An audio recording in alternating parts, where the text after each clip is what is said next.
Good morning டாக்டருங்களா. Good morning. சரி, வாய்ப்பாடு வந்து எப்படி படிக்கணும்னு சொல்லி கொடுத்துருக்கேன். சரியா?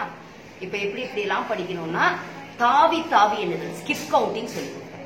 அதுக்கப்புறம் ரெட்டித்தல் 2 4 8 3 6 5 10 இடையில அது போன வீடியோ பாத்தீங்கன்னா என்னென்ன முறை சொல்ல ஒரு 5 முறையில பிராக்டிஸ் பண்ணணும்னு சொல்லியிருக்கேன்.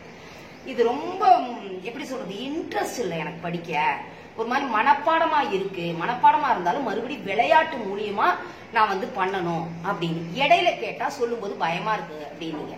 அதனால இப்படி கொஞ்சம் ஷீட்ஸ் எழுதி வச்சிருக்கேன். இப்ப நான் கேட்க தங்கமணி வந்து எடுக்கிறேன்னு சொல்லியிருக்கான். அதனால பாப்போம் அவ செய்யறாள. செய்ய சொல்லலாமா? சரி, இடையில தான் கேட்பேன். ஓகேவா? சரி சார். 8 எடுத்துக்கோ, அந்த ஷீட் எடுத்துக்கோ.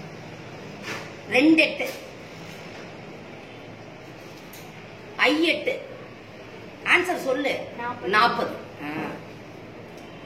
9 8 72. 3 8 4 8 5 8 7 8 7 56. Very good. 4 8 very good very good.